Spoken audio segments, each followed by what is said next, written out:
kembali belajar bersama Bu An. Bagaimana kabar anak-anak hari ini? Sehat semua? Semoga hari ini anak-anak tetap sehat dan juga semangat dalam belajar. Kali ini Bu An akan membahas materi kelas 2, tema 4, subtema 2, pembelajaran 6. Materi ini ada di halaman 97 sampai dengan 102. Hidup bersih dan sehat anak-anak. Baik, Ibu langsung ke pembahasan materi ini. Materi pembelajaran 6, ayo membaca. Bacalah teks berikut dengan lafal dan intonasi yang tepat. Baik, ini Ibu membaca teksnya, anak-anak menyimak. Sekolah Adiwiyata merupakan salah satu contoh lingkungan sekolah yang bersih. Untuk menjadi sekolah Adiwiyata, sekolah harus bersih. Tidak hanya itu, sekolah juga harus rapi dan indah. Oleh sebab itu, pekarangan sekolah harus dikelola dengan baik. Sekolah Adiwiyata tempat yang nyaman untuk belajar. Di halaman sekolah biasanya terdapat taman yang indah. Ada juga pohon yang rindang untuk berteduh dan belajar. Di setiap tempat disediakan tempat sampah. Hal ini bertujuan agar siswa tidak membuang sampah sembarangan. Di sekitar sekolah juga dipasang slogan. Slogan itu berisi imbauan agar siswa hidup bersih dan sehat. Semua sekolah ingin menjadi sekolah Adiwiyata. Ibu lanjutkan, informasi apa yang kamu peroleh dari isi teks di atas? Tentu anak-anak sudah tahu. Di sini, informasi yang dapat diperoleh dari teks di atas adalah suasana sekolah Adiwiyata sebagai contoh lingkungan sekolah yang bersih dan nyaman untuk belajar. Baik, Ibu memberi tambahan penjelasan sedikit tentang sekolah Adiwiyata anak-anak. Sekolah Adiwiyata adalah sekolah yang peduli lingkungan yang sehat, bersih, serta lingkungan yang indah. Adiwiyata berasal dari dua kata Sanskerta, yaitu Adi dan Wiyata. Kata Adi mempunyai arti besar, agung, baik, ideal, atau sempurna. Kata Wiyata mempunyai arti tempat di mana seseorang mendapatkan ilmu pengetahuan. Adiwiyata artinya tempat yang besar, agung, dan indah yang digunakan oleh seseorang untuk mendapatkan ilmu pengetahuan, norma, dan etika. Semoga ini bisa menambah wawasan anak-anak ini. Lanjut ke materi ayo mengamati anak-anak. Amatilah gambar di bawah dengan teliti. Apa isi gambar di samping? Kalau kita cermati anak-anak, isi gambar di samping adalah tampak pekarangan sekolah yang bersih. Ini karena tidak ada sampah berserakan, sampah masuk ke tempat sampah indah atau asri anak-anak. Ini sedap dipandang mata, enak dipandang mata, juga rapi. Di sini tanaman tumbuh subur dan tertata dengan rapi. Bagaimana dengan lingkungan sekolahmu? Tentu anak-anak berharap memiliki sekolah yang memiliki pekarangan bersih, indah, dan rapi juga. Lanjut ke materi ayo menulis. Amati pekarangan sekolahmu. Apa saja yang kamu lakukan agar pekarangan sekolahmu bersih? Tuliskan hasil pengamatanmu pada kolom berikut. Ini Ibu memberi satu alternatif anak-anak. Anak-anak boleh membuat laporan yang lain, tidak harus sama dengan Ibu. Cara menjaga pekarangan sekolah agar tetap bersih. Pekarangan sekolah yang bersih merupakan lingkungan yang sehat. Agar lingkungan sekolah tetap bersih, semua warga sekolah harus menjaga kebersihannya. Cara menjaga kebersihan pekarangan sekolah yaitu dengan cara membersihkan pekarangan sekolah setiap hari, membuang sampah di tempatnya dengan memilah sampah basah dan sampah kering. Selain itu, dengan cara merawat tanaman di pekarangan sekolah agar tumbuh subur dan tertata rapi. Lanjut ke materi Ayo Berdiskusi. Semua warga sekolah bertanggung jawab menjaga kebersihan sekolah. Semua warga sekolah harus menunjukkan sikap hidup dalam kebersamaan. Hidup dalam kebersamaan merupakan wujud dari persatuan. Hidup dalam kebersamaan banyak manfaatnya. Sebaliknya, tidak hidup dalam kebersamaan juga ada akibat buruknya. Coba diskusikan dengan temanmu. Apakah manfaat hidup dalam kebersamaan di sekolah? Diskusikan dengan temanmu apa akibatnya jika tidak hidup kebersamaan di sekolah. Baik, ini peta pikiran anak-anak. Persatuan di sekolah itu memiliki banyak manfaat. Di antaranya, ibu memberi 5 contoh. Anak-anak nanti bisa memberi contoh yang lain. Yang pertama, kegiatan belajar mengajar berjalan lancar. Apabila terjadi persatuan antara semua warga kelas, baik guru dan siswa, maka kegiatan belajar mengajar akan berjalan lancar. Yang kedua, lingkungan sekolah bersih, indah, dan rapi.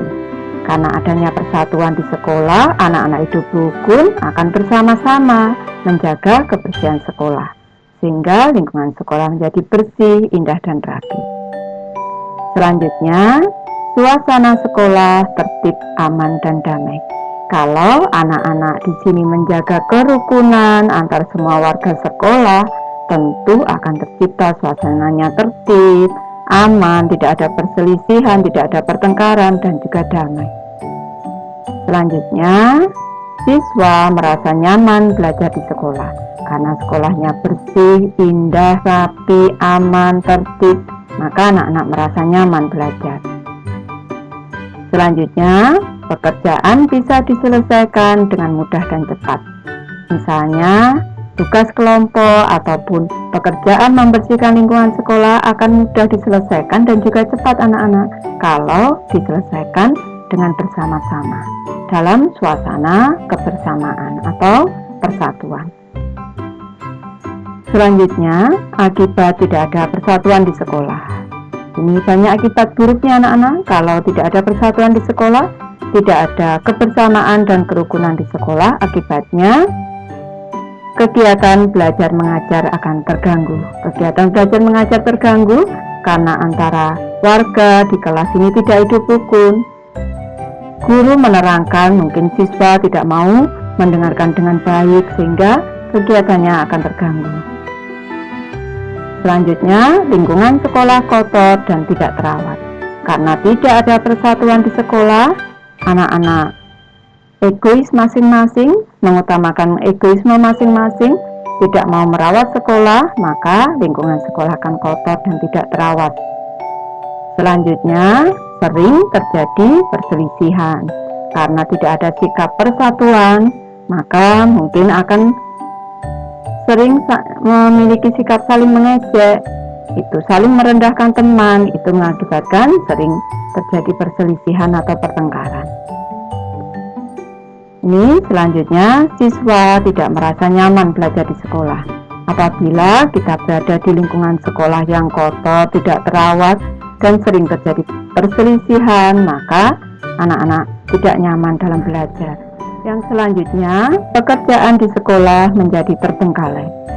Misalnya ada tugas kelompok. Apabila tidak ada kerukunan antar anggota kelompok, maka tugas tidak akan selesai. Tugas juga akan terbengkalai anak-anak.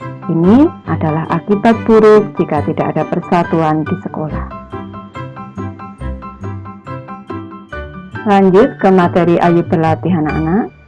Carilah satu contoh kegiatan yang mencerminkan kebersamaan dengan temanmu di kelas. Kemudian peragakan kegiatan tersebut. Ini salah satu contoh yang mencerminkan kebersamaan dengan teman di kelas. Ketika bergotong royong, kami mengangkat meja bersama.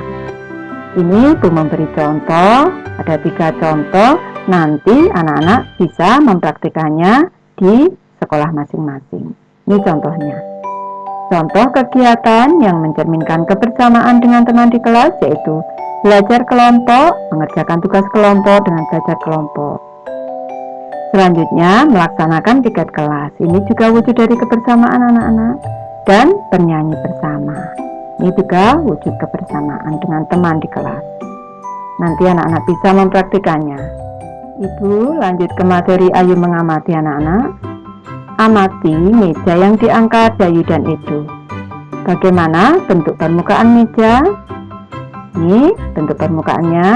Ini kalau kita pindahkan menjadi bentuk bangun datar persegi panjang ini anak-anak. Persegi panjang dapat dibentuk menjadi pola tertentu.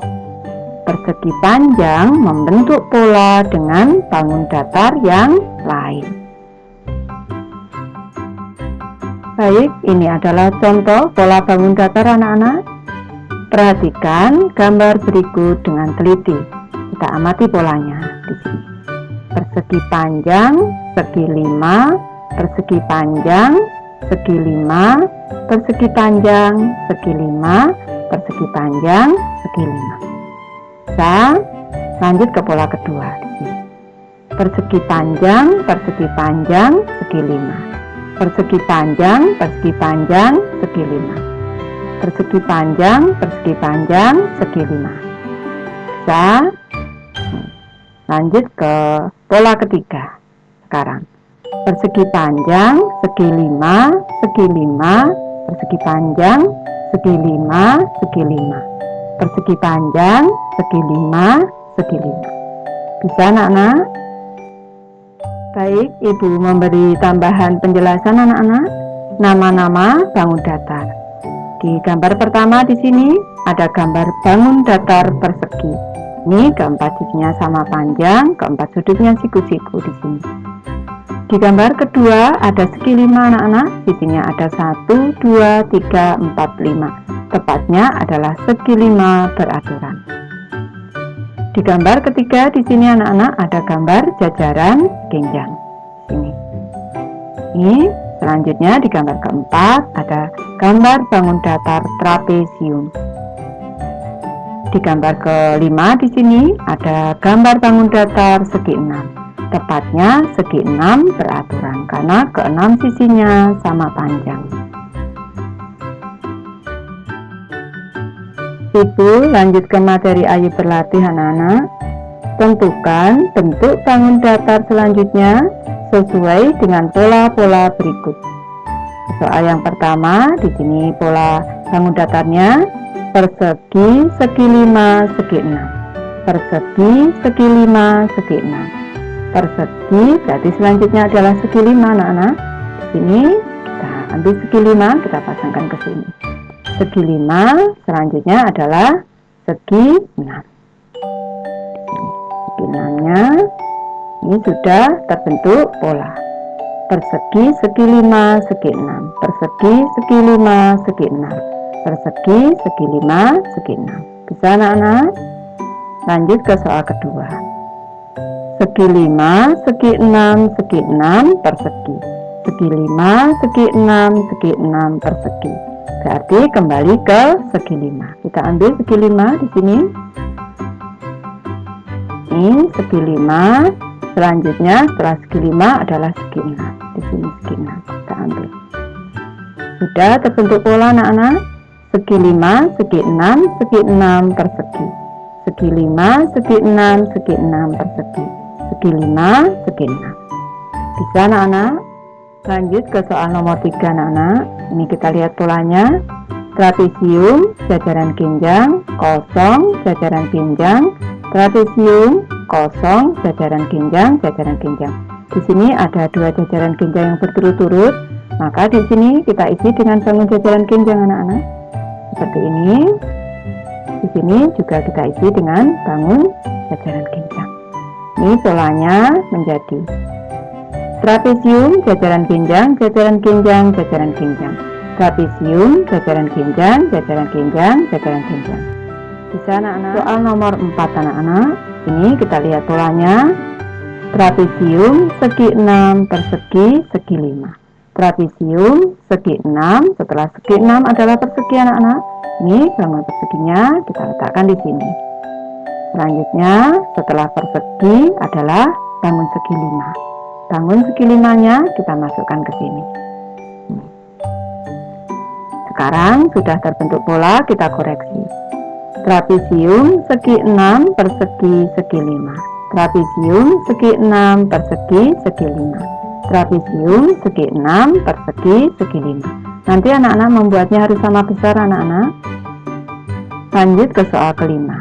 Di sini lingkaran persegi trapesium segi 6 segi 5. Lingkaran persegi, setelah persegi adalah trapesium anak-anak. Kita ambil di sini trapesium. Setelah trapesium adalah segi 6. Kita ambil segi 6 ke sini. Setelah segi 6, segi 5. Kita ulangi polanya. Lingkaran persegi trapesium segi 6 segi 5. Lingkaran persegi trapesium segi 6 segi 5. Bisa anak-anak? Ibu sudah selesai membahas materi ini. Terima kasih anak-anak sudah menonton. Semoga ini bermanfaat, membantu anak-anak belajar. Terima kasih.